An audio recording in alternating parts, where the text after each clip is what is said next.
গত বছরের তুলনায় এবছর তাপমাত্রার পারদ অনেকটাই বেশি। এবছর মার্চ মাস পড়তে না পড়তেই গরমের তীব্র জ্বালায় ভুগতে শুরু করেছে মানুষ। তীব্র দাবদাহ শুরু না হলেও পারদ প্রতিনিয়তই চড়ছে। গরমকাল এলেই ডিহাইড্রেশন শুরু হতে থাকে এবং প্রত্যেক বছরই গরমকালে প্রচুর মানুষ ডিহাইড্রেশনের কারণে অসুস্থ হয়ে পড়েন। ডিহাইড্রেশনকে প্রতিরোধ করতে আপনাকে প্রচুর পরিমাণে জল পান করতে হবে। গরমের শুরুতেই শরীর খারাপ হওয়ার সম্ভাবনা থাকে বেশি।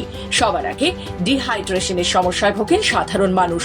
অজান্তে শরীরে জলের ঘাটতি হয়ে যায়, আর শুধু জল খেলে এই আবহাওয়ার ডিহাইড্রেশনের সমস্যা এড়ানো সম্ভব নয়। জলের সাথে খেতে হবে মৌসুমী ফল, যার মধ্যে জলের ভাগ রয়েছে বেশি। বিশেষ করে যারা এই গরমে রোজ বাড়ির বাইরে বেরোতে হচ্ছে তারা তো বটেই, বাড়িতে থাকলেও দিনে অন্তত একটা ফল খাওয়া জরুরি, কারণ এই সব ফলই আপনার আমার শরীরে জলের মাত্রা সঠিকভাবে বজায় রাখবে, নিয়ন্ত্রণে রাখবে দেহের তাপমাত্রাও। ফলে গরমের কারণে পেটের সমস্যাও এড়ানো যাবে।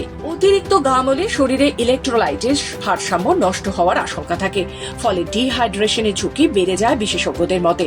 প্রতি আধ ঘন্টা বা 45 মিনিট অন্তর অবশ্যই জল পান করুন। রাস্তায় থাকলেও সঙ্গে জলের বোতল রাখুন।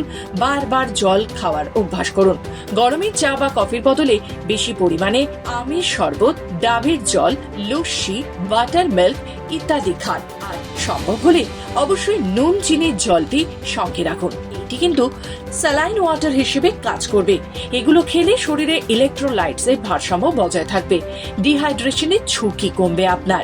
এমন কিছু ফল ও সবজি রয়েছে যেগুলো শরীরে জলের ঘাটতি পূরণ করে। এই মরশুমে বেছে বেছে সেই জাতীয় ফল সবজি যেমন তরমুজ, লেবু, শসা, জামরুল, তালশাঁস, শসা, টমেটো, পালং শাক, লাউ, ঝিঙ্গে ইত্যাদি জাতীয় ফল সবজি রাখুন আপনার প্রতিদিনের খাবারে।